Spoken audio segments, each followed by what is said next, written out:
A cold wind swept down the steps of the Manhattan family court as Avery Sinclair stood motionless, her divorce papers trembling in her hand. She had imagined this day 1,000 different ways, but not like this, not with her ex-husband Grant Mercer laughing loudly behind her, his arm wrapped around the woman he'd left her for. People passing by turned their heads, some whispering, some pitying, some entertained by the scene unfolding on those gray courthouse stairs. Avery kept her chin up.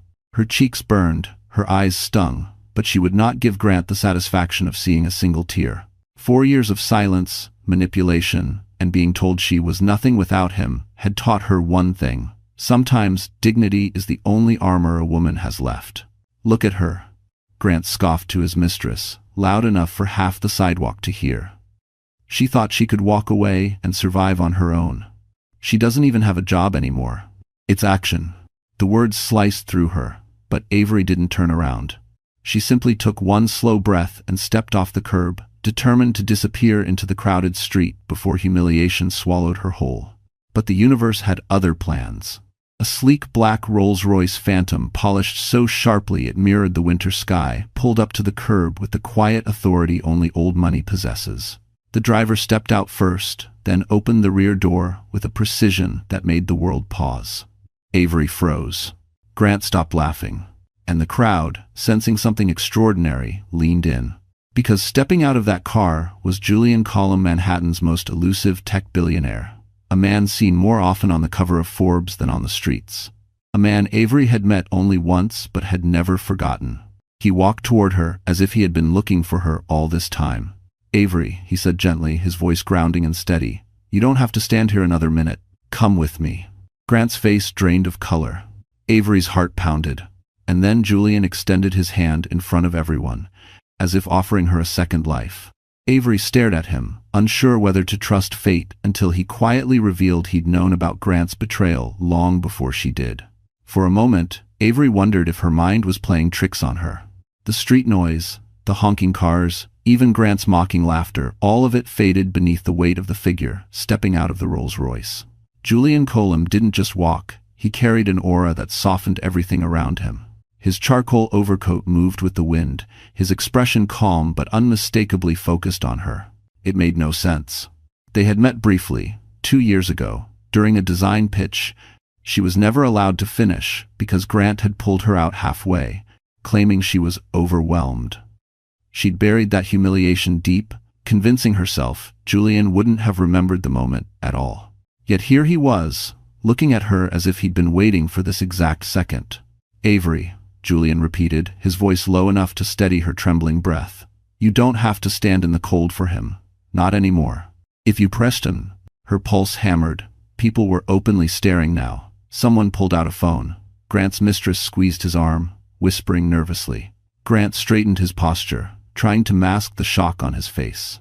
"You know him?" Grant scoffed, though his voice cracked. "Since when does a billionaire pick up?" Julian's gaze snapped toward him, sharp as glass. "Since the day she impressed an entire boardroom with more talent than you could ever recognize," Julian said evenly. "A day you dragged her out like she didn't belong."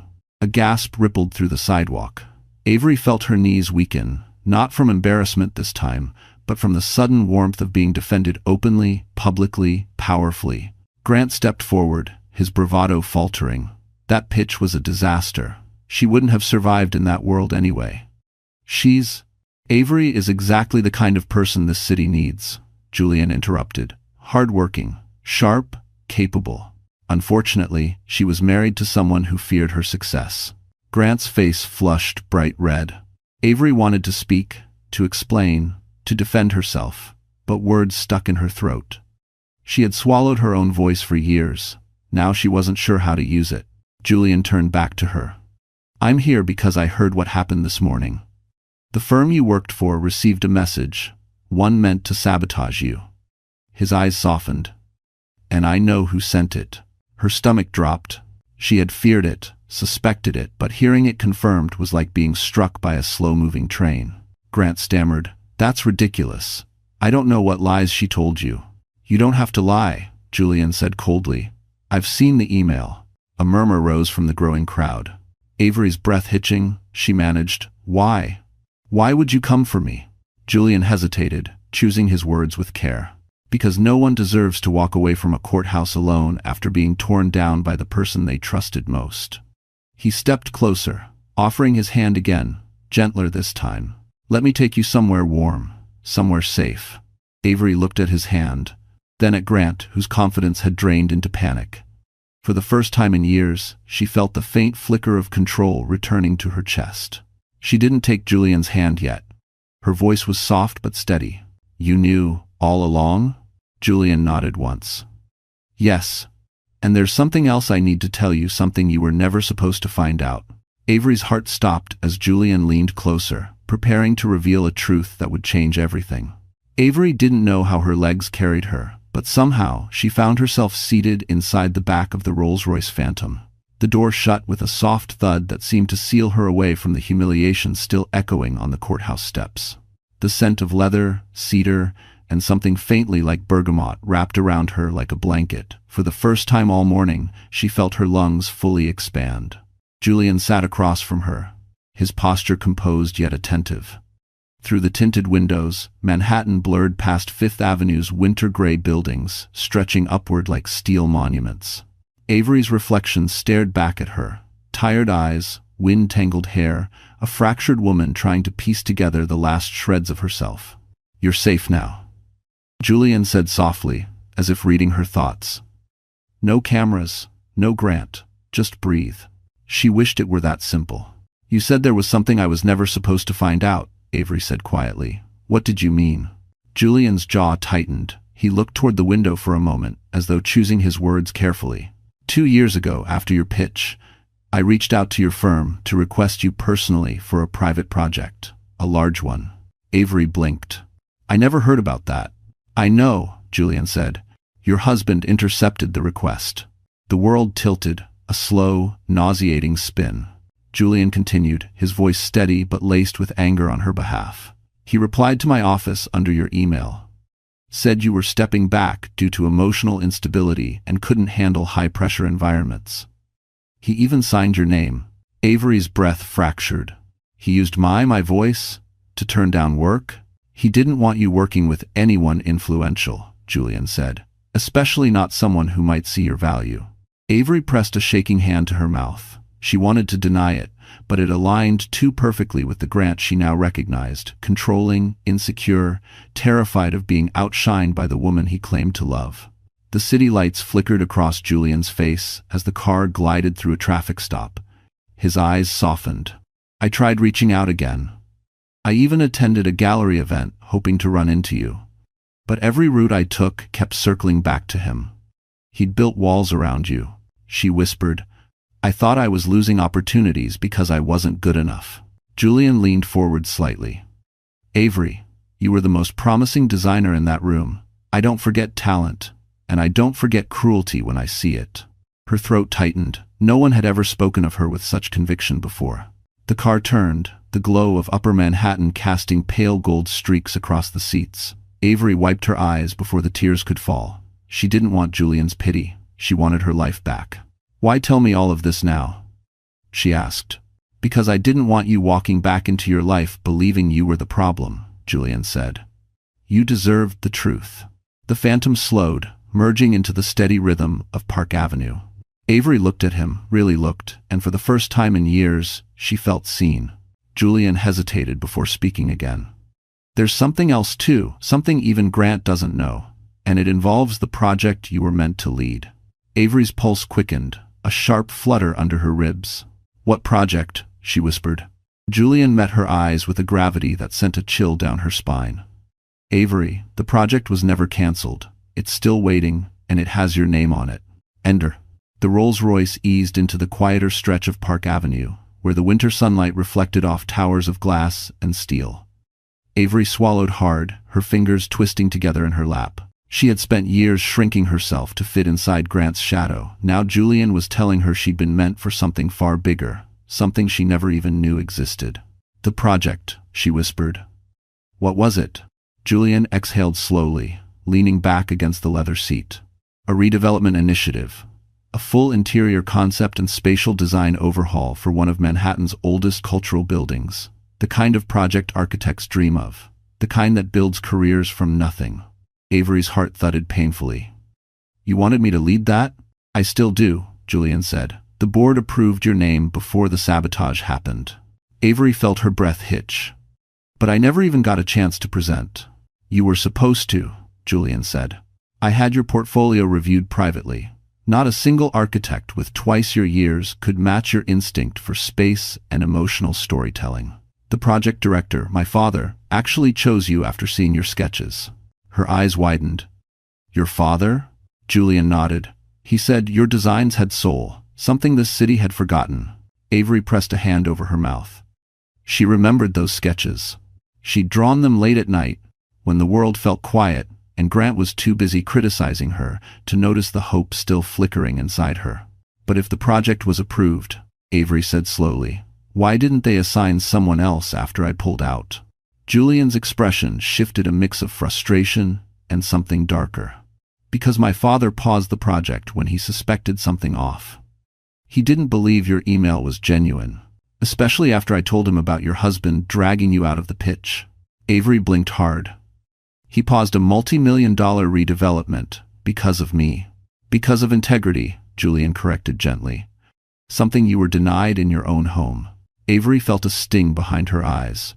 She had no idea anyone had fought for her, let alone someone like Julian, or a man as respected as his father. This city is full of people who pretend to care about talent, Julian continued. But very few recognize it before it becomes profitable. You were one of the rare ones. Avery shook her head slowly. Grant told me the industry didn't take me seriously, that no one wanted my work, that I needed to stay in my lane. Julian's eyes hardened. Grant knew exactly how valuable you were. Some men crush what they fear. A heavy silence fell between them. The Phantom rolled to a graceful stop at a red light, and sunlight washed across Avery's face. She suddenly felt exposed, not to judgment but to possibility, a feeling she hadn't allowed herself in years. I don't know if I can do it, she murmured. Not now, not after everything. Julian leaned forward, his voice quiet but steady. Avery, you don't have to believe in yourself yet. Let me believe in you until you do. Her breath trembled. No man had ever spoken to her like that. The light turned green. The car moved again. Julian reached into the inner pocket of his coat and withdrew a sleek black envelope. He placed it on the seat between them, its weight heavier than paper. This, he said, is something Grant never wanted you to see. Something that proves he wasn't just undermining your career, he was planning something far worse. Avery's fingers hovered over the envelope, heart hammering. Julian's eyes met hers, steady and unblinking. Open it, Avery. It's time you finally know what he stole from you. Desno. Avery's fingertips brushed the edge of the black envelope. Even before she opened it, she sensed the heaviness inside, not physical weight, but the weight of truth, the kind that could split a person's world down the center. The Phantom glided smoothly through the quiet stretch of Park Avenue, the hum of the engine steady beneath her breath. Her voice trembled. What is this? Julian watched her carefully, his expression gentler now, but undeniably firm. Proof, he said, of what he planned to do to you, and how far he went. Avery slid her thumb under the flap and opened the envelope. Her eyes moved across the first page, an email exchange, clearly printed. Her heart stuttered. It was Grant's name in the sender line. The recipient, the HR director at her old firm. Her hands shook as she read the words. Per our previous discussion, I strongly advise reconsidering Avery Sinclair's position. She has shown repeated emotional instability, unpredictable outbursts, and difficulty performing under pressure. Avery's breath caught. She blinked rapidly. She had never, not once, behaved that way at work. Another page. Another email. This one was worse. Grant had suggested she might pose a liability to the company and recommended transitioning her out quietly to avoid drama. A quiet termination. A silent erasure. He had tried to remove her from the industry entirely, not just from her job. Her stomach twisted painfully. He wanted me fired? Julian nodded. Yes. And not because of anything you did, because he wanted to isolate you financially, emotionally, professionally. Her pulse roared in her ears. I thought the layoffs were just restructuring. They told me budget cuts. Julian shook his head slowly. There were no budget cuts, Avery. They told you that because they didn't want legal trouble. The firm was afraid you'd sue if you found out the truth. Avery pressed her hand over her mouth to stop the sob that threatened to escape. 4 years of gaslighting. 4 years of believing she was somehow not enough. 4 years of feeling small, unstable, incapable, and the whole time it had been a script Grant wrote for her. He made me think I was failing, Avery whispered. He made you think what he needed you to think, Julian said softly. Men like him don't want a partner. They want someone they can control. Avery stared at the emails again, bitterness burning her throat. The betrayal cut deeper than anything she had felt in court. This wasn't just cruelty, it was strategy. A deliberate dismantling of her self-worth. She looked up. How did you even get these? Julian hesitated, then spoke quietly. Someone inside the firm reached out to me. They knew what was happening was wrong. And they knew Grant had influence, but not enough to silence everyone. Someone? Avery asked. Who? Julian shook his head. I promised confidentiality, but they cared enough to protect you. Avery swallowed hard, overwhelmed. The world she believed in, her marriage, her work, her identity, had cracked open. And standing in the ruins was a truth she could no longer ignore. Grant hadn't just mistreated her. He had engineered her collapse. The phantom slowed as it approached a row of elegant brownstones. Julian leaned slightly forward, his voice low and steady. Avery, I know this is a lot, but you needed to see what he took from you, and what you still have left. She nodded, unable to speak. Julian watched her for a long moment. There's one more document, he murmured. The one that changes everything. Avery's heart lurched. Julian reached into the envelope again, retrieving a final sheet, the one he warned would reveal Grant's worst betrayal yet. Avery stared at the final document in Julian's hand, her heart thudding so loudly she could hear it over the hum of the engine. The Phantom had stopped in front of a quiet brownstone, the kind with warm brick and iron railings, far away from the cold marble world of the courthouse. But Avery barely registered any of it. Her gaze was fixed on the sheet of paper Julian hadn't yet revealed. Before you look, Julian said gently, I want you to know something. What this document shows, it isn't your failure, it's his. Avery nodded shakily, though she wasn't sure she was ready for whatever waited inside that envelope. Her life had already unraveled twice today, once in a courtroom, once in the back of this car. But Julian handed her the paper anyway, because some truths demand to be seen. She lifted it with trembling fingers. It was a bank authorization form. Her name was printed on the header, but not her signature. Someone had forged it. The form approved the transfer of nearly all her personal savings into an account she didn't recognize. Avery's lungs seized. This can't be real. Julian nodded grimly. It's real. Grant tried to drain your savings before the divorce hearing. He forged your signature, but the bank flagged it for irregularities. Dude. Her vision blurred. He was going to leave me with nothing. Julian didn't sugarcoat it. He planned to keep you financially trapped. A woman with no income, no resources, and no support is much easier to control. Avery looked down, her hands trembling so violently she nearly dropped the paper. She remembered all the times Grant had insisted on handling the finances so she wouldn't stress. All the times he dismissed her questions with a patronizing laugh.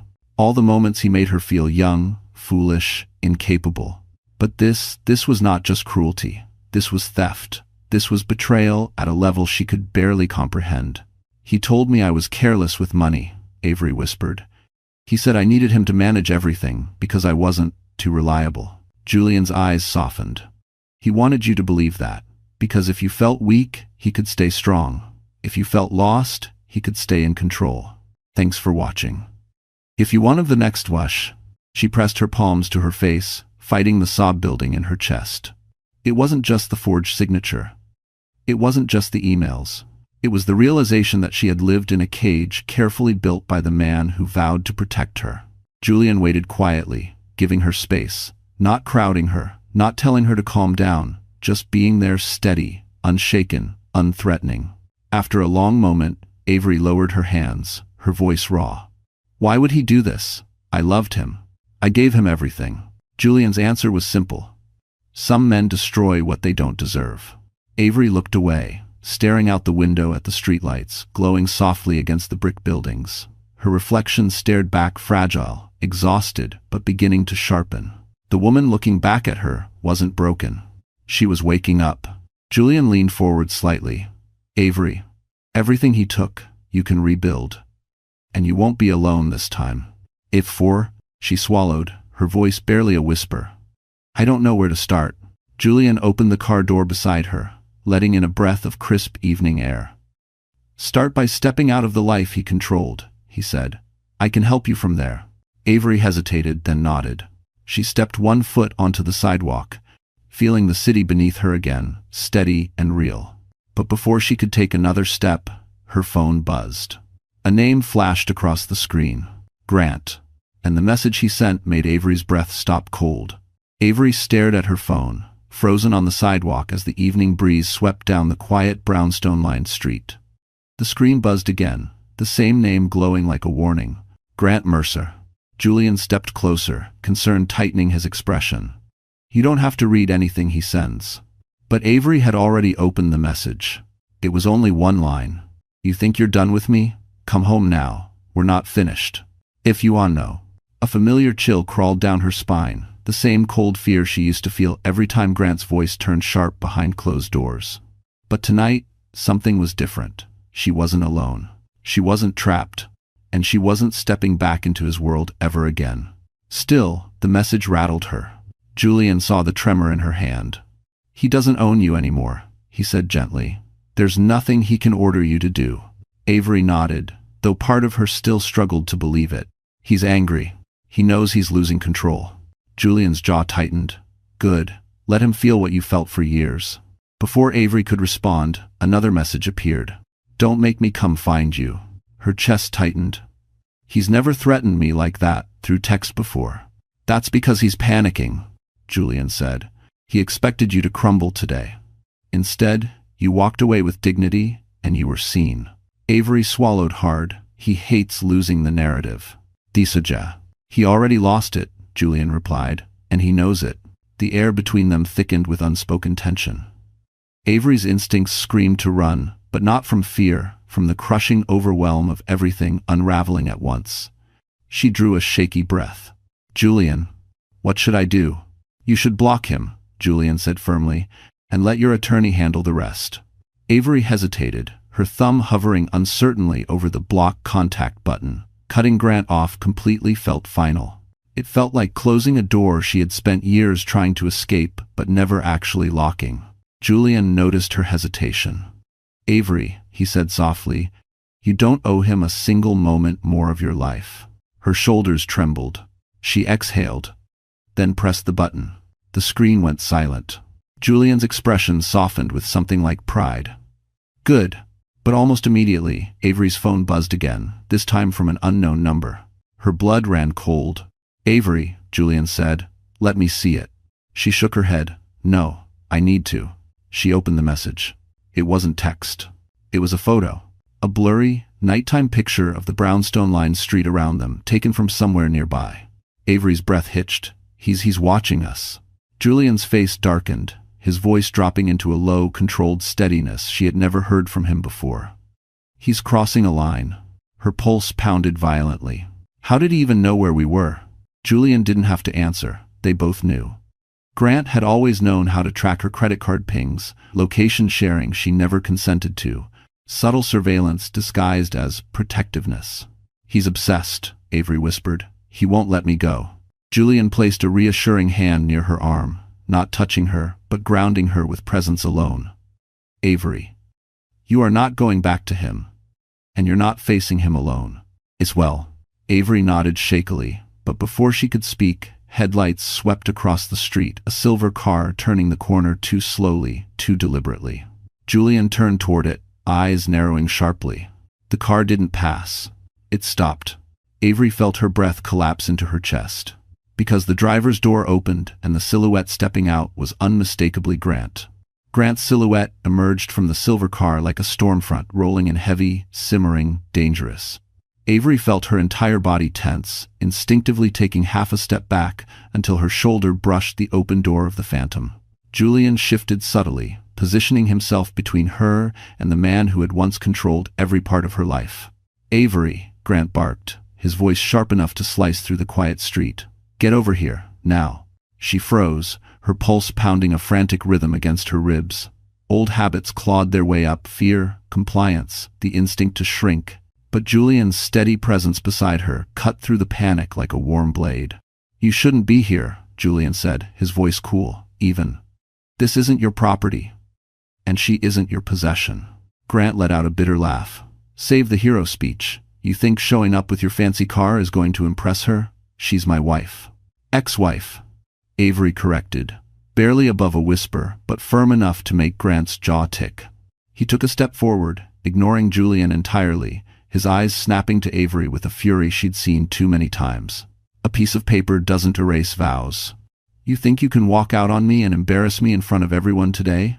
Avery's throat tightened. "Grant, go home." "No," he snarled. "You're coming with me. We're fixing this." Julian moved instinctively, blocking Grant's path. She said no. Grant glared at him. "You don't get to interfere in my marriage." Julian didn't blink. "You ended that marriage the moment you tried to destroy her career." Avery watched Grant's expression twist in shock, Julian's words hitting a nerve he didn't expect anyone else to know about. "You told her?" Grant hissed. "You think she's going to believe some billionaire who barely knows her?" Avery stepped forward then, something rising in her chest, not fear, not anger, but clarity. "He showed me the emails, Grant, the forged bank forms, everything." Grant's face drained of color. "You were trying to empty my accounts," she said, voice trembling but audible. "You were planning to leave me with nothing." He opened his mouth to lie, but Avery didn't let him. "And you told my firm I was unstable. You made them fire me." Grant shifted, panic flickering beneath his arrogance. "I did what I had to do. You were getting distracted. Your work was affecting our future." "No," she said quietly, "my work threatened your ego." "It's Umber." Grant took another step toward her, desperation leaking through the cracks. "Avery, listen to me. You need me. I took care of you." "You controlled me," she whispered. Before Grant could answer, a door on the opposite side of the street opened. A neighbor peeked out, then retreated, quickly shutting the door. Curtains shifted across windows. The quiet block was waking up, sensing confrontation. Julian lowered his voice. "You should leave before this becomes a police matter. If you tell no." Grant scoffed, but the tremor in his jaw betrayed him. "You don't scare me." "You should," Julian replied calmly, "because I will not let you hurt her again."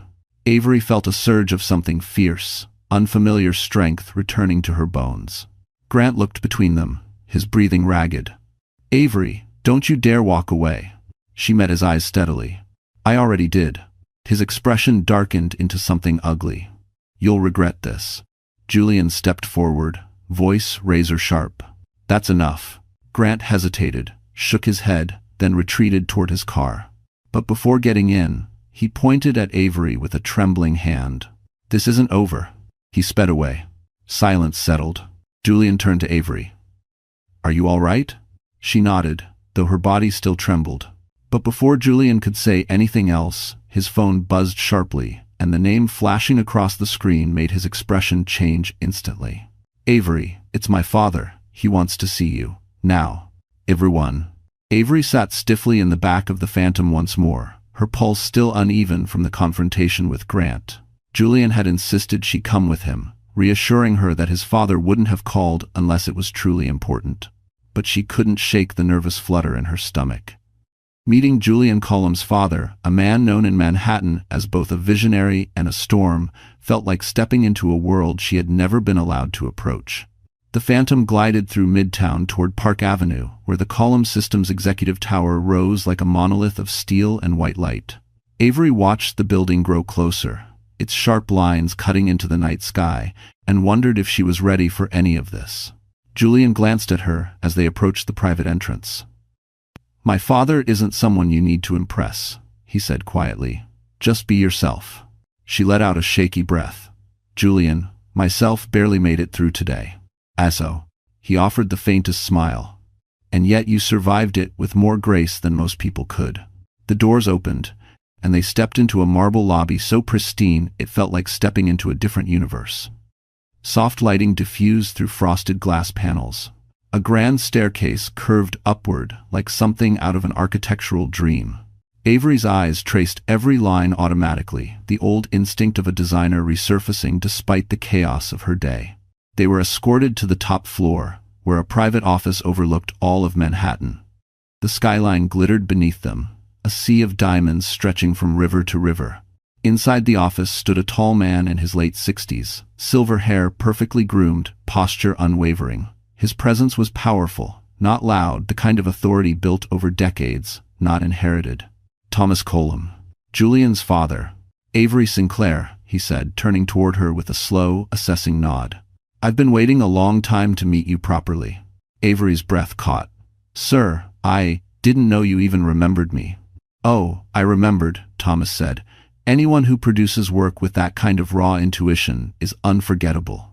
A flush warmed Avery's cheeks. She couldn't recall the last time someone had spoken about her talent with sincerity instead of condescension. Julian stepped forward. She deserves to know everything. 18. And when does? Thomas folded his hands behind his back and paced toward the panoramic windows. 2 years ago, we selected you for the Colum Cultural Renewal Project. A landmark redevelopment, something that will define the city's artistic future for decades. Avery swallowed hard. But I never got the offer. I know, Thomas said sharply, because that husband of yours intercepted it. He responded as if he were your representative, said you were unstable, that you lacked resilience. Das very self. Avery closed her eyes for a moment, fighting the familiar ache. I never knew. We did, Thomas said, which is why the project has been on hold since. Her eyes flew open. You paused it? Because of me? Because of what was done to you, Thomas corrected. Talent cannot flourish under oppression, and it was clear someone was trying to bury yours. Avery exhaled shakily, overwhelmed. Why tell me this now? Thomas turned fully toward her. Because the board has reconvened. Because the project cannot wait any longer. And because we want you to lead it officially, publicly, and without your husband's shadow. Her knees nearly buckled. Me? Julian stepped closer, voice warm. It's always been you.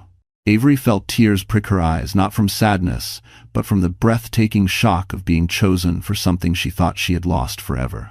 Thomas gave a firm nod. If you accept, we begin preparations immediately. I guessed her. Avery opened her mouth to answer. But the office door suddenly swung open, and a young assistant rushed in, breathless. Mr. Colum, there's a problem downstairs. Security needs you. It's urgent. Thomas frowned. What sort of problem? The assistant hesitated, lowering her voice. It's Avery's ex-husband. He's forcing his way into the building. Avery felt the temperature in the room plummet the moment the assistant spoke. Even the panoramic view of Manhattan, glittering, sprawling, alive, seemed to freeze outside the glass. Grant wasn't just lashing out anymore. He had followed her into the one place she should have been safe. Into Julian's world. Into her future. Thomas Colum straightened, his expression shifting from composed authority to sharp, icy command. Julian, he said, voice clipped, take Avery to the conference lounge. Security will handle him. To Crescent. Julian nodded, placing a steady hand near Avery's back as he guided her toward the door. She moved mechanically, her pulse hammering in her ears. She had spent years shrinking herself for Grant, but seeing him force his way into a corporate tower, barging into a world he didn't belong in, cracked something deep inside her. He's out of control, Avery whispered as they hurried through a private hallway. What if he won't get to you, Julian said firmly. Not here, not ever again. Against Dewar's. But Avery wasn't reassured. She knew what Grant was like when he felt cornered, the ugliness he hid behind charm, the fury he unleashed behind closed doors. They reached the conference lounge, a quiet, glass-enclosed space overlooking the city. Avery paced, wringing her hands. Julian stood near the door, listening for updates through his earpiece, tension radiating from every line of him. Julian, she said shakily, maybe I should go down there. Maybe if he sees me, he'll calm down. I have 4. Julian turned, eyes sharp. Avery, no. Men like Grant don't calm down when they see what they lost. They get worse. She swallowed painfully. He's never been this unhinged. What if he hurts someone because of me? Julian stepped closer, voice softening. Anyone he hurts is because of his choices, not yours. Don't carry his sins. Avery's lips trembled. She wasn't used to someone lifting blame off her shoulders. For years, everything had been her fault by Grant's design.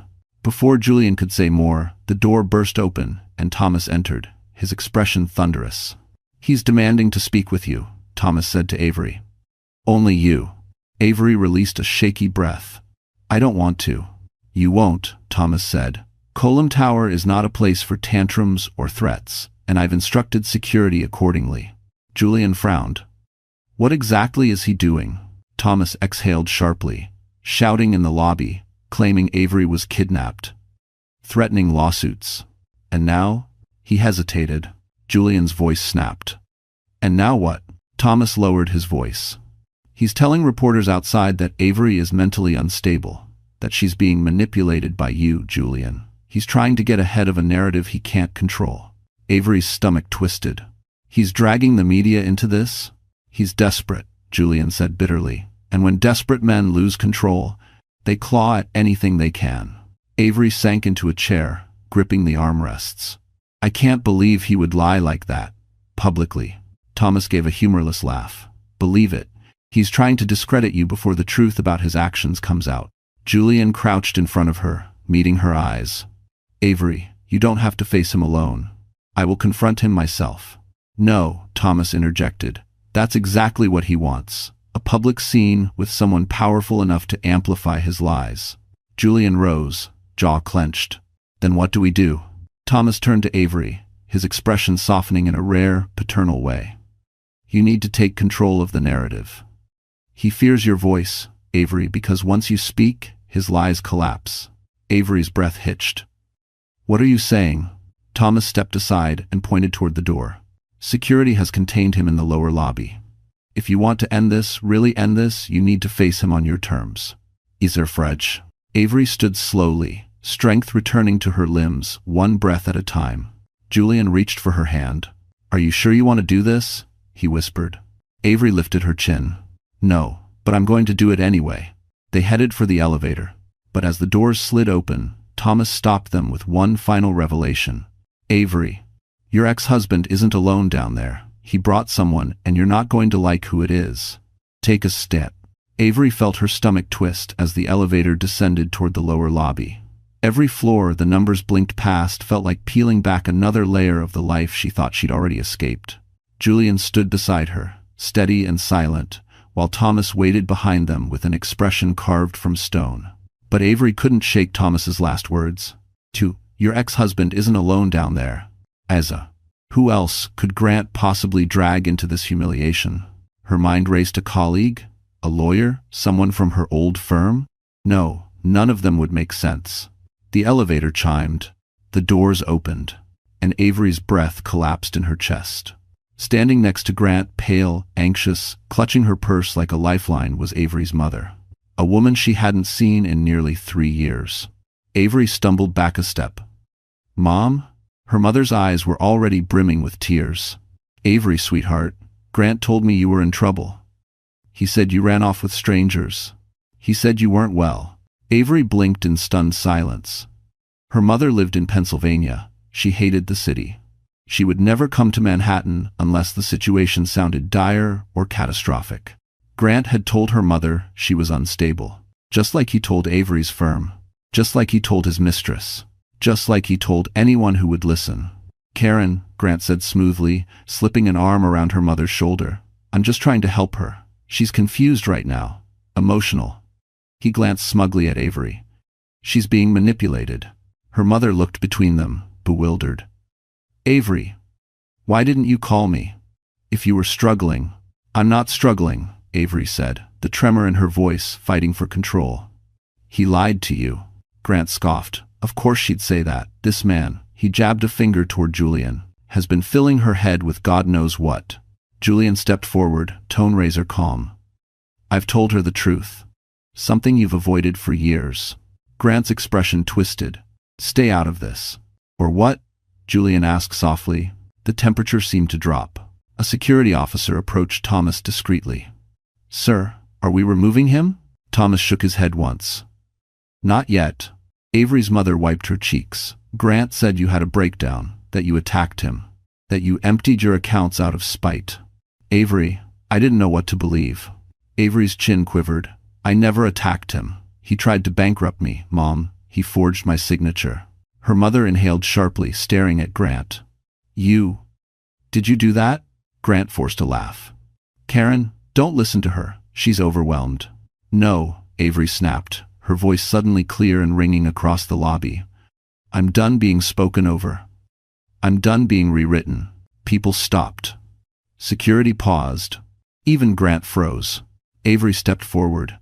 He told my employer I was unstable, so they'd fire me. He tried to drain my savings. He stalked me today. He lied to you because he knew you'd come running. Her mother's face crumpled, realization crashing hard. Avery, oh God. Grant's composure broke. You're humiliating yourself. You think anyone will believe you, over me? I've already talked to the press outside. Thomas's voice cut through him like a blade. And that was your mistake. Experience, Grant faltered. What? Thomas gestured toward the glass entrance. Reporters were indeed outside, but now they weren't photographing Grant. They were photographing the security feed displayed on a lobby monitor, showing Grant screaming, shoving, and trying to force entry minutes earlier. Grant paled. That wasn't supposed to be public. Thomas stepped forward, voice iron. You made it public. And as of this moment, Column Systems is issuing a formal statement. Grant swallowed. A statement about what? Thomas looked at him without blinking. About your behavior. And about the evidence we've collected. Grant's eyes widened. Evidence? Avery felt Julian move closer beside her. Thomas continued. Yes. Evidence supplied this afternoon by someone who used to work for you. A beat of silence. Grant's face drained. Someone who knows everything. And then the doors at the far end of the lobby opened. A woman stepped in. Grant's former assistant, holding a folder thick enough to bury him. A hush fell over the lobby as Grant's former assistant stepped inside, heels clicking against the polished marble. The folder she carried was thick, too thick to be anything other than devastating. Avery recognized the woman instantly. Emma Rowe. Quiet, efficient, overworked. A shadow in Grant's office who moved silently, always tense, always careful. Avery remembered how Grant used to complain about her. She's clumsy, useless. I should have fired her months ago. But looking at Emma now, Avery wondered if Grant had been afraid of her all along.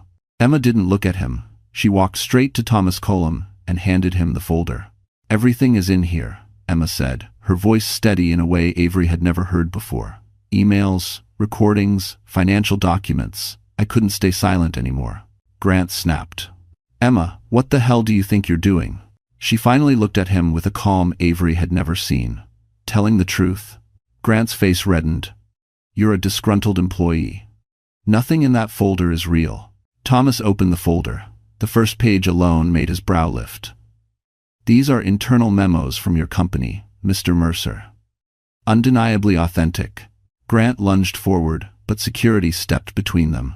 Don't touch her, Julian warned sharply. Emma took one step back. You tormented Avery for years, and you tormented everyone who worked under you. You made me draft the termination email to her employer. You dictated every word.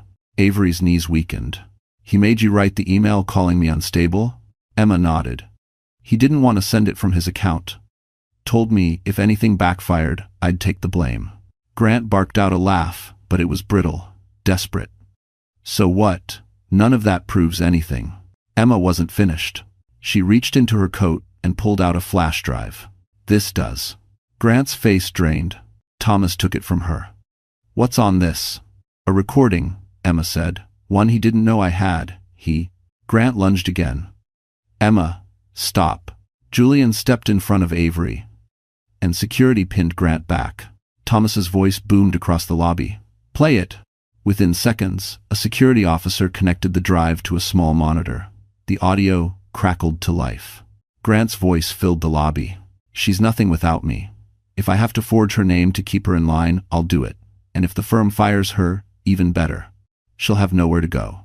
Avery felt something inside her go still, then break, then solidify into something she hadn't felt in years. Strength. The audio continued.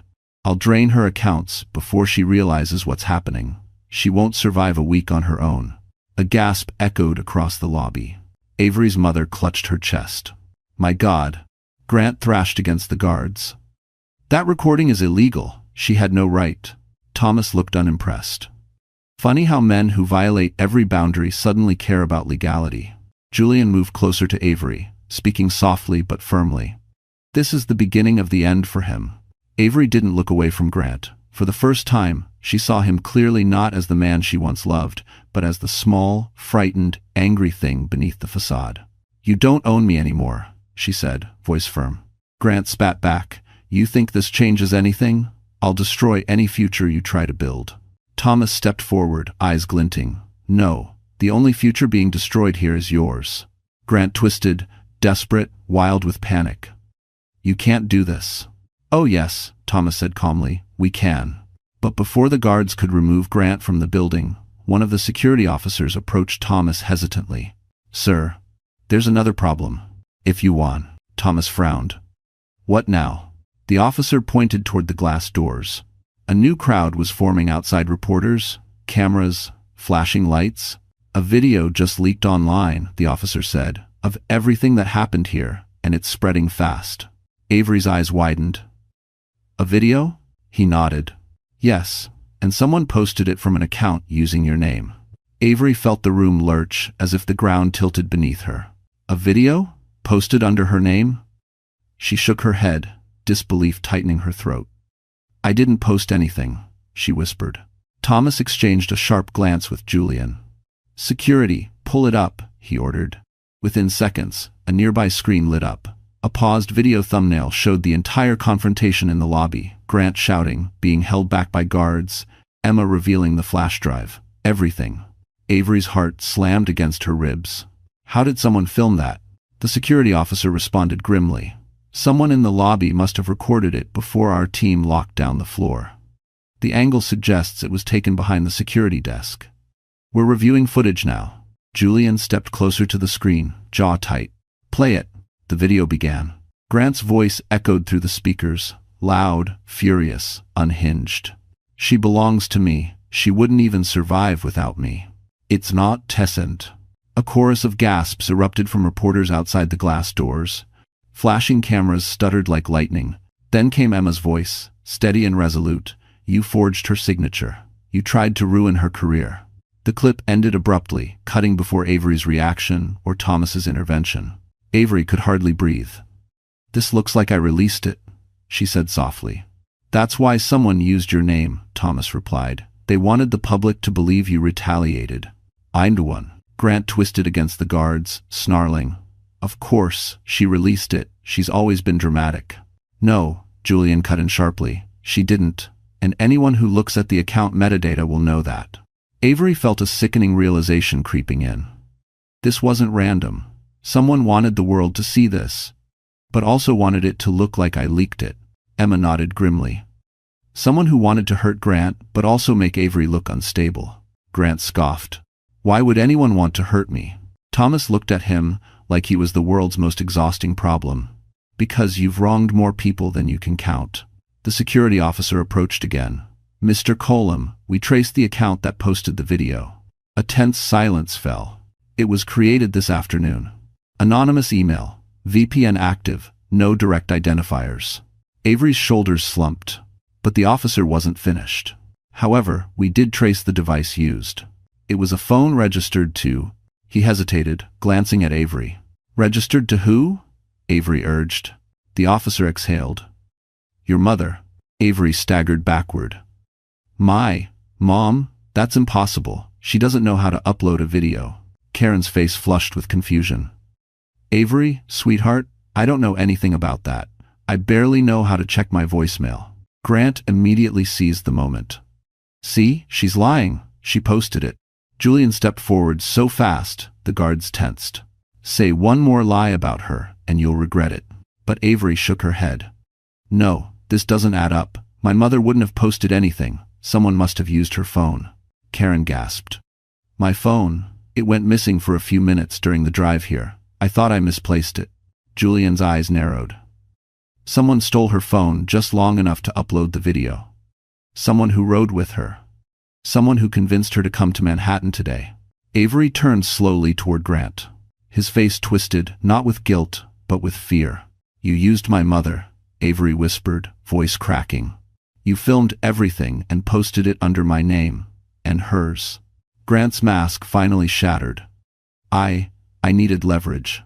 I needed people to believe me." Avery cut him off, her voice shaking with fury she'd never felt before. "You dragged my mother into this? You humiliated her? You weaponized her phone just to ruin me?" Grant opened his mouth. But before he could speak, a senior security officer rushed forward, breathless.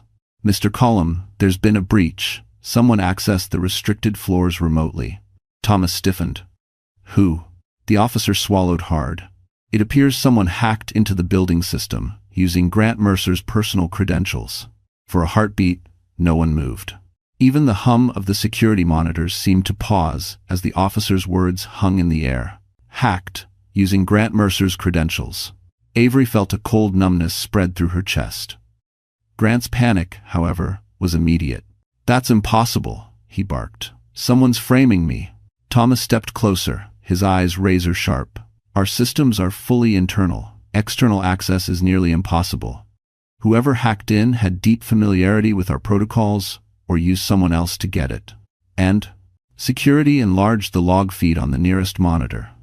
Julian read it first, a surge of red alerts, timed precisely with the moment Grant stormed into the building.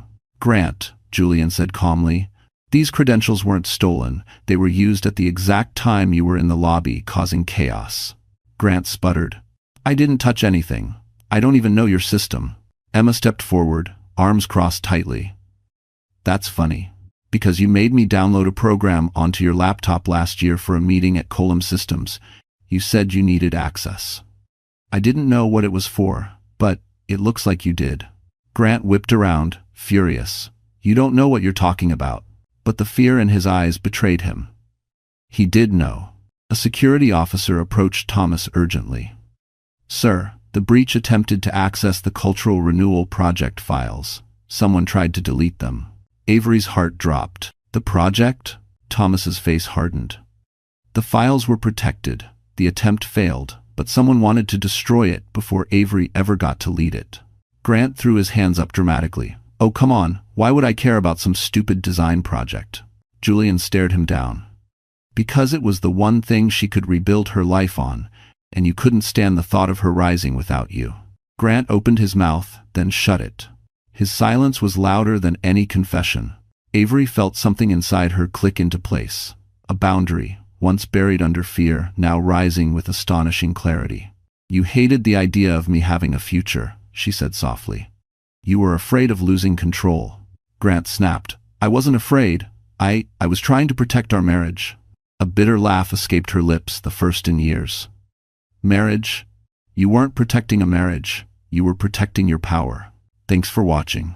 Emma added quietly, "You manipulated every woman who worked for you. Every partner. Every client. But Avery was the one thing you couldn't fully control. And that terrified you." Grant lunged again, but this time guards immediately pinned him back. "Let me go," he shouted. "You don't understand. If her project launches, she'll—" His words cracked, then spilled out in a broken, furious rush. "She'll be bigger than me." A hush fell. Thomas exhaled slowly, the disappointment in his eyes unmistakable. "So, that's it. Not love, not loyalty, just your ego." Grant sagged against the guards, his face drained, sweat beading at his hairline. Julian turned to Avery, his voice low. "You don't need to hear any more. We can end this." But Avery surprised even herself. "No," she said, stepping closer, not toward Grant, but toward the truth. "I want every lie exposed, every threat, every manipulation. I want him to face exactly what he tried to make me fear." Grant glared at her, but the fire was gone. Only desperation remained. Thomas nodded. "Then we'll take this further."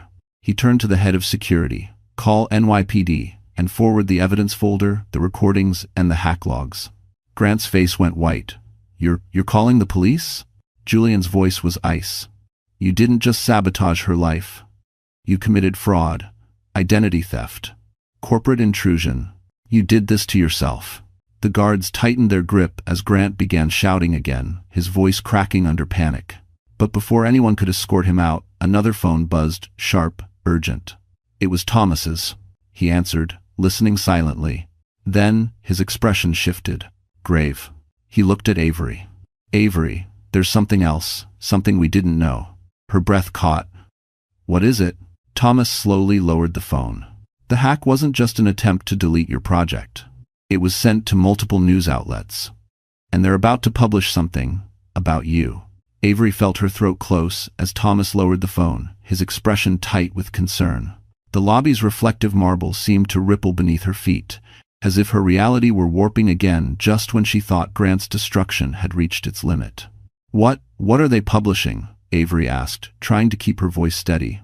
Thomas shook his head. We don't know the full extent yet, but the information sent to the outlets appears to include your old medical records, personal files, and private messages taken from your devices. Avery's stomach dropped. My devices were always with me. He couldn't have. Julian interjected gently.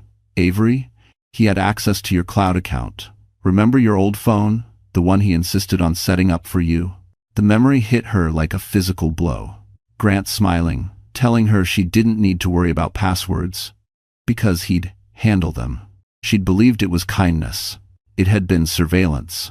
He had access for years, Avery whispered, horror washing through her. He saw everything. Grant struggled against the guards, shouting, privacy is irrelevant when you're trying to help someone. She hid things. She lied. I was trying to protect. Enough, Thomas snapped. Your justification means nothing. If exhausted. Julian stepped closer to Avery. Listen to me. Whatever he sent them, we can respond. My father has PR teams, legal teams. But Avery shook her head. This isn't about PR, Julian. Those records, they're mine. Parts of my life I wasn't ready for the world to see. Her voice broke. The messages he stole were from when I was struggling. Anxiety, panic attacks, times I thought I was failing. He knew how vulnerable I was, and he kept evidence of it. Her mother pressed a hand to her chest. Avery, sweetheart. Julian's gaze softened with something deeper than sympathy, something like quiet fury on her behalf. He weaponized your pain, and now he wants to broadcast it, Avery whispered. A security officer hurried over with an urgent update. We checked several news sites.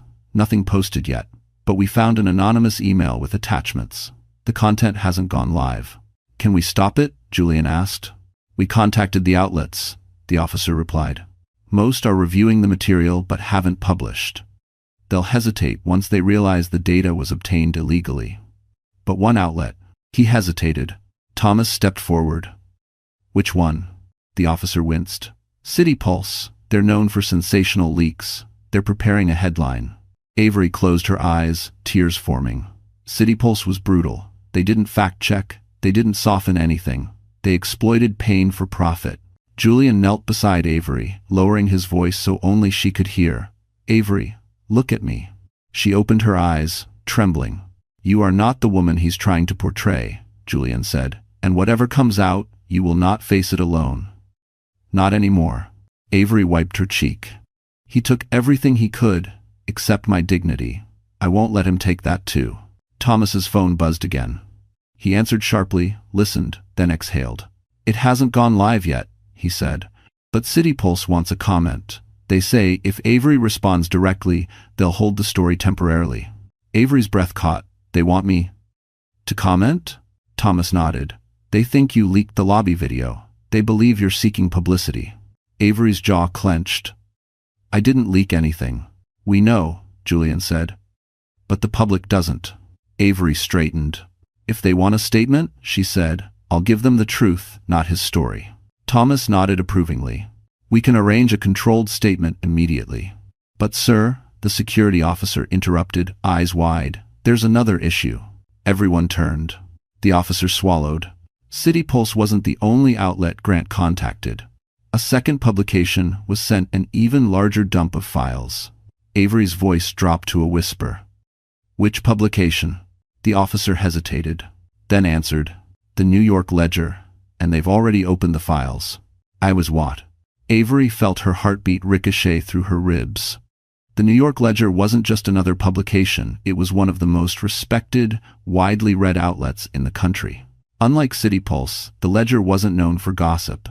When they published something, it carried weight, legitimacy, credibility, and Grant had given them a file dump. Her file dump.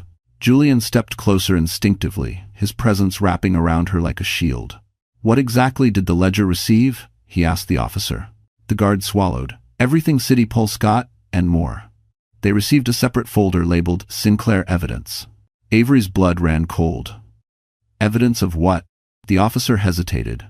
It contains personal messages, journal entries, audio memos, anything stored on your cloud account from the past 5 years.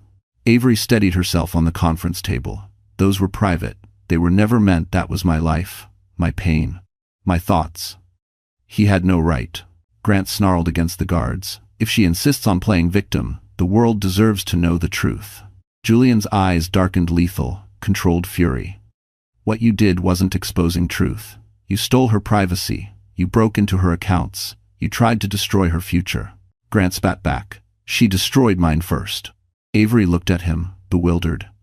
I signed divorce papers quietly. I walked away. I didn't fight for your money. I didn't expose your affair. What exactly did I destroy, Grant?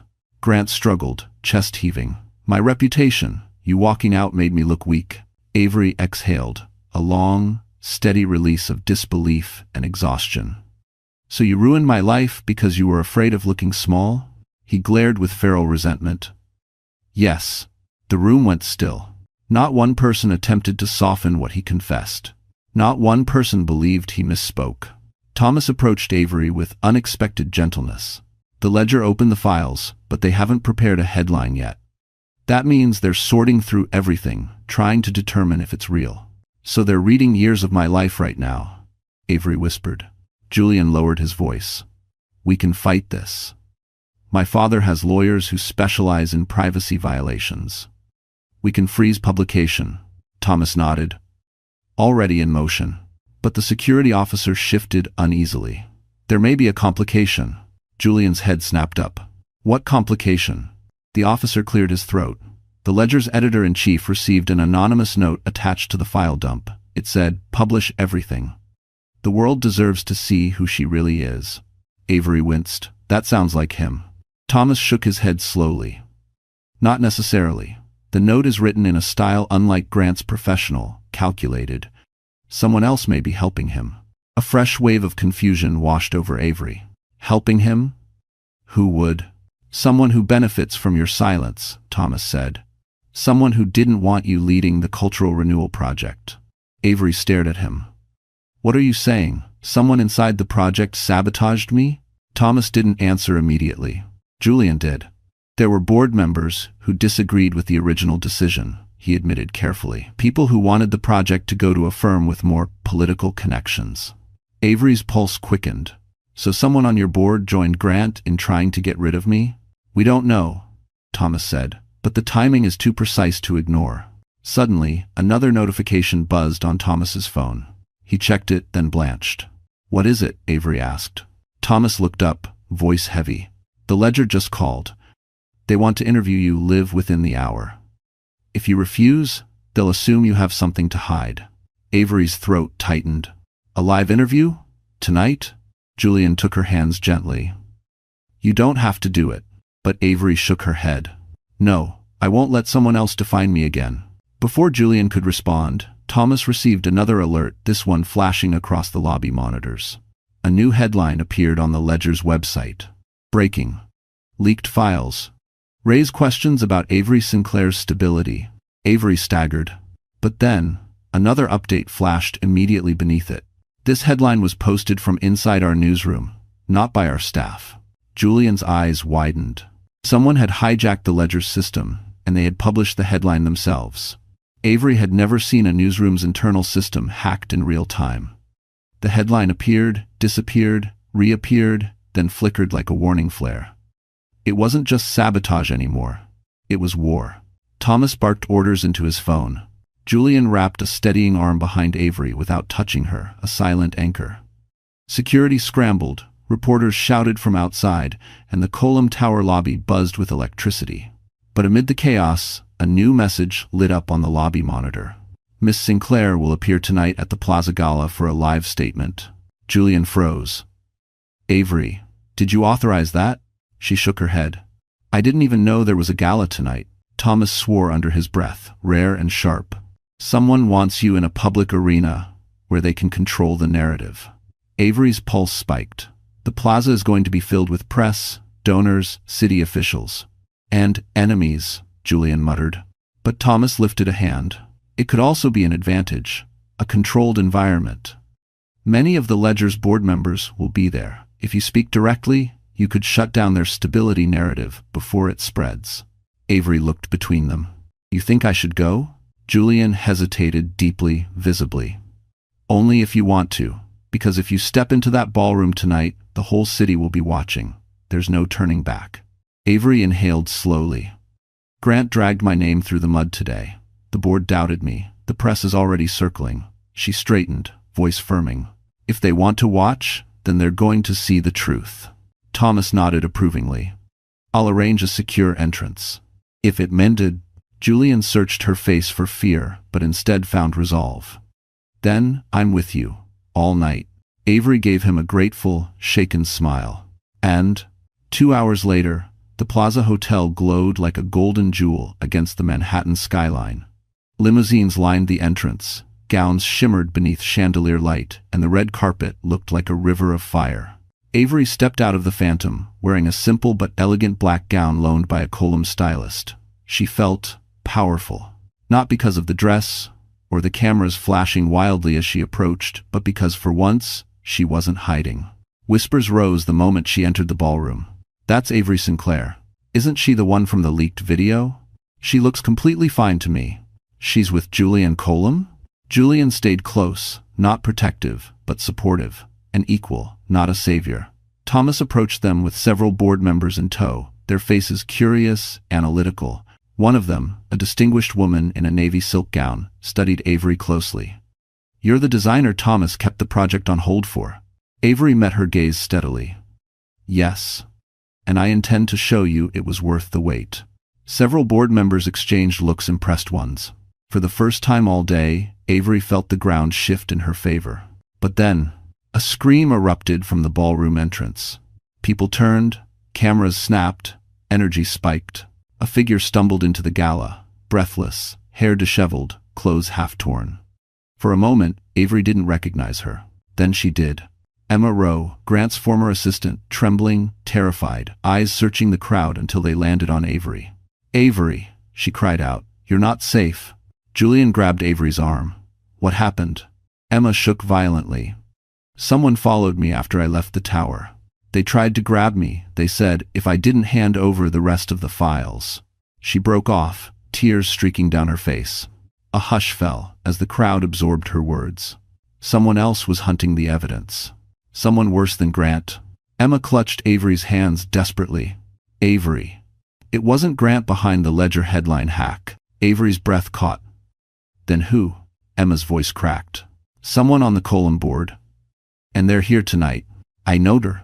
For a moment, the entire ballroom froze, as if the chandeliers themselves were holding their breath. Emma's trembling words rippled through the air like shockwaves. Someone on the Colum board. Someone powerful. Someone inside Julian's world. Avery's pulse throbbed so loudly, she barely heard the live orchestra falter. Julian stepped in front of Avery instinctively, scanning the room with a controlled sharpness. Emma, he said quietly, who followed you? Emma wiped her eyes, her hands still clutching Avery's. I didn't see their face. They wore a mask, but they kept saying the same thing. Where are the rest of the files? I told them I'd given everything to Mr. Colum, but they wouldn't believe me. Thomas pushed through the crowd, his expression uncharacteristically shaken. Emma, you're safe here. This hotel has private security. Tell us exactly what happened. Emma's voice cracked. They said the Ledger headline wasn't supposed to go up yet. They said someone had jumped the gun, and now they had to clean up the mess. I ran the moment they let me go. A murmur swept through the ballroom. Someone had hacked the Ledger's system. Someone with access. Someone with motive. Someone who needed Avery destroyed. Thomas's jaw clenched. If this is true, the breach wasn't just an act of malice. It was strategic. Someone wants Avery discredited before the project relaunches. If you want a G, trust. Avery shook her head. But why would someone on the board want to sabotage me? The project hasn't even been made public yet. Thomas looked at her grimly. Because the Cultural Renewal Project is worth hundreds of millions in long-term contracts. Influence, partnerships, prestige. Not everyone wanted an independent designer to lead it, especially one chosen for talent instead of politics. Julian turned to his father sharply. Who on the board would go this far? Thomas didn't answer.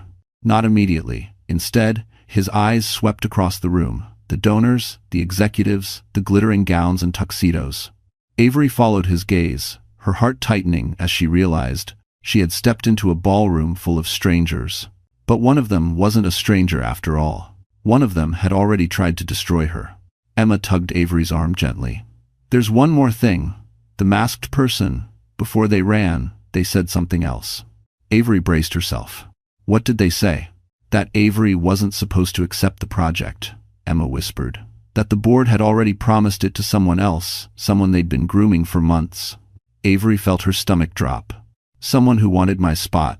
Julian's eyes darkened. Someone who was furious when she got it. The orchestra started playing again, but the music felt wrong, tense, hollow, like a warning layered in melody.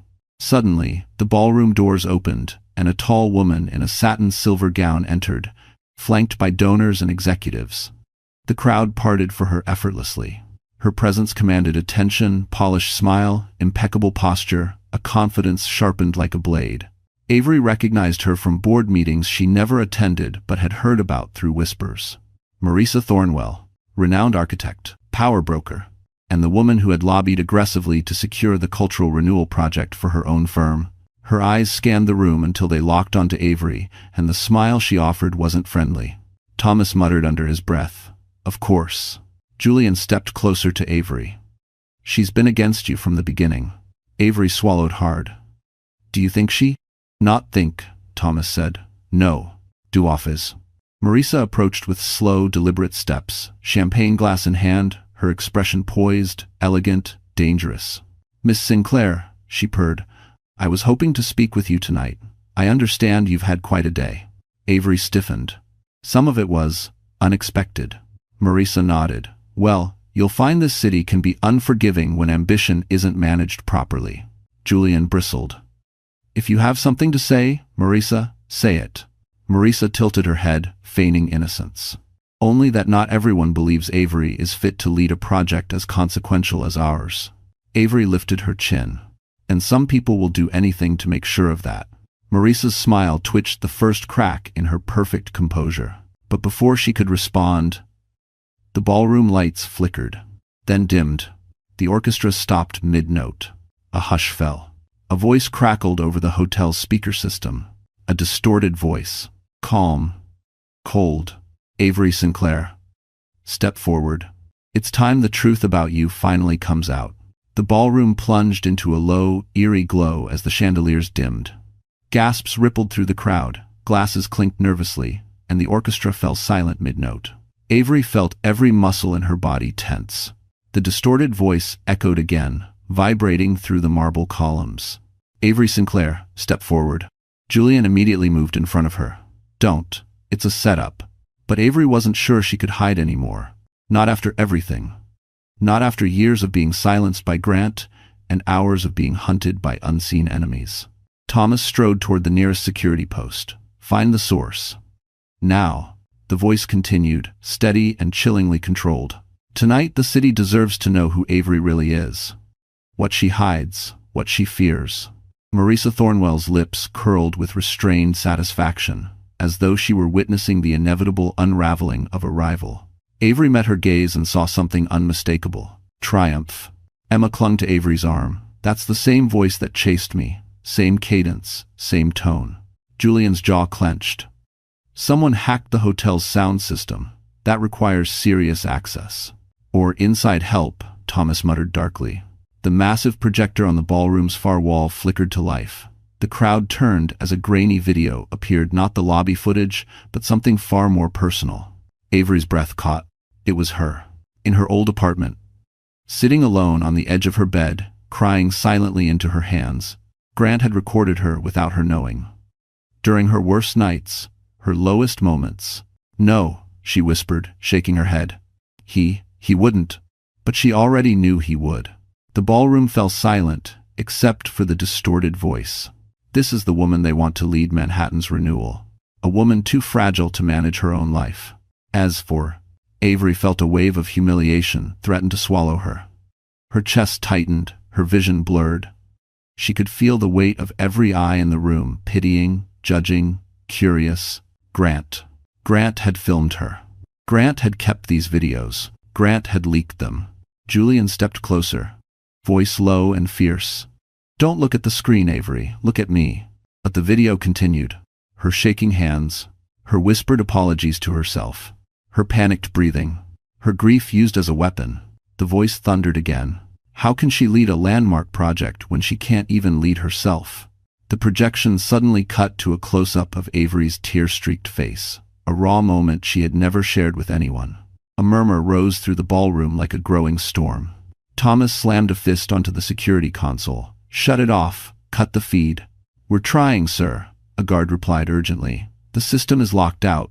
Julian turned, rage igniting behind his eyes. "Whoever is doing this, they're in the building." Marisa Thornwell took a small sip of champagne, voice laced with venom. "It's tragic, really. Some people simply aren't built for pressure." Avery snapped her head toward her. Something inside her, cracking open, not fear, not shame, but fire. "You think weakness is something to mock?" Avery said, her voice trembling but rising. "Then you've never rebuilt yourself from the ground up." Marisa raised a brow. "You call this rebuilding?" "No," Avery said. "This is surviving." Julian touched her hand gently, grounding her. "Avery." But she stepped forward, facing the crowd the first time she had ever chosen to stand alone under a spotlight she didn't ask for. "Most of you have lived your lives behind walls of privilege," Avery said, louder, steadier. "Maybe you've forgotten what pain looks like." The room shifted. People leaned in. "But I haven't," she continued. "And I won't apologize for being human." The projector abruptly flickered again. A new image appeared. Not Avery. Not Grant. A different face entirely. Ivory hair. Cold eyes. Cunning smile. Marisa Thornwell. Avery froze. "What?" The distorted voice returned. But this time, it wasn't distorted at all. It was perfectly clear.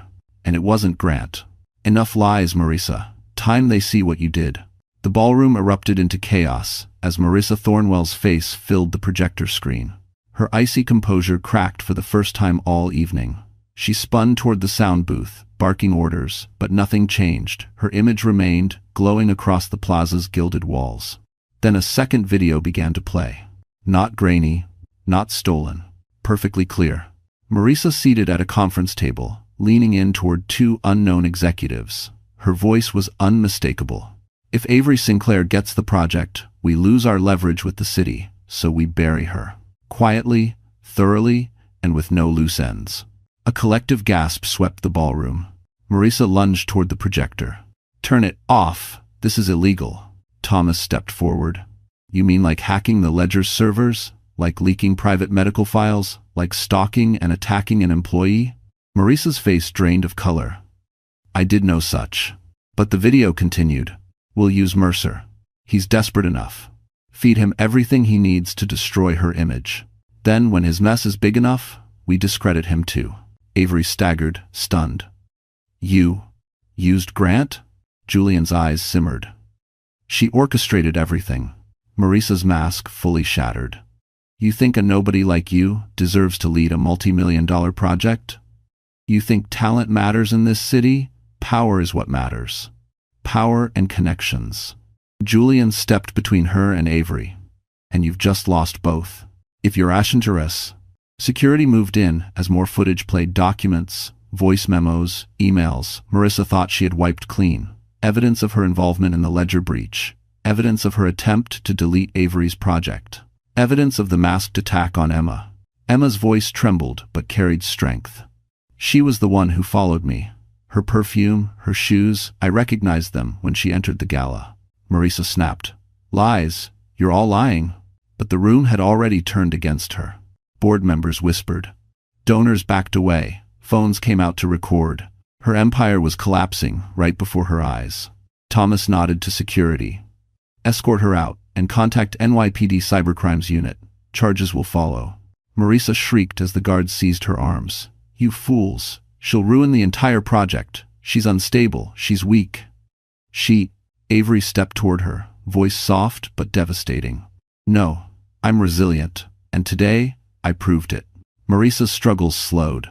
Her face twisted in a mixture of hatred and disbelief before security dragged her out of the ballroom. The doors slammed behind her with a finality that seemed to echo justice itself. A hush settled. Then applause. Soft at first, then rising, then overwhelming.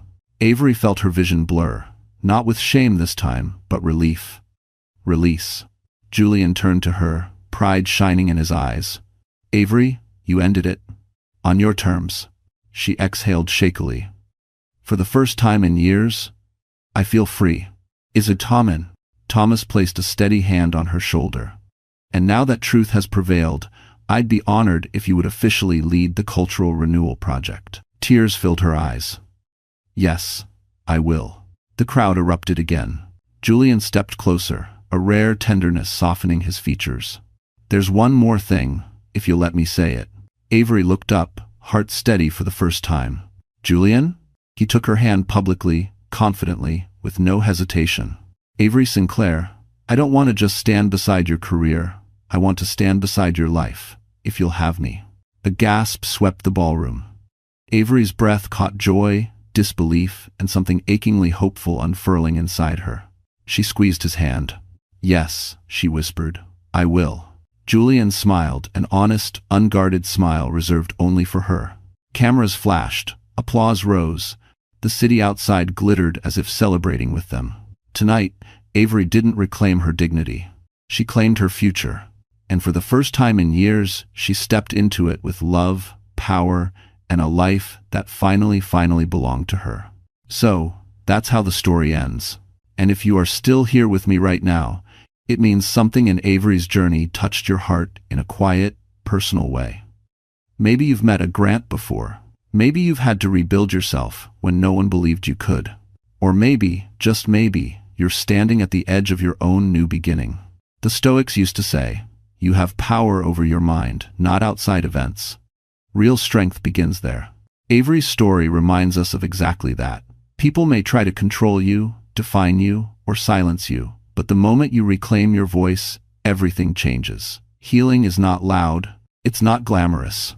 It's simply choosing, again and again, not to let someone else write your story.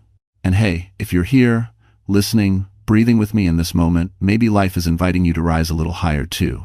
If this story gave you courage, clarity, or even just a small spark of hope, let us know. Like the video, share it with someone who needs it, and subscribe to our channel so you never walk these journeys alone. We're right here with you, always.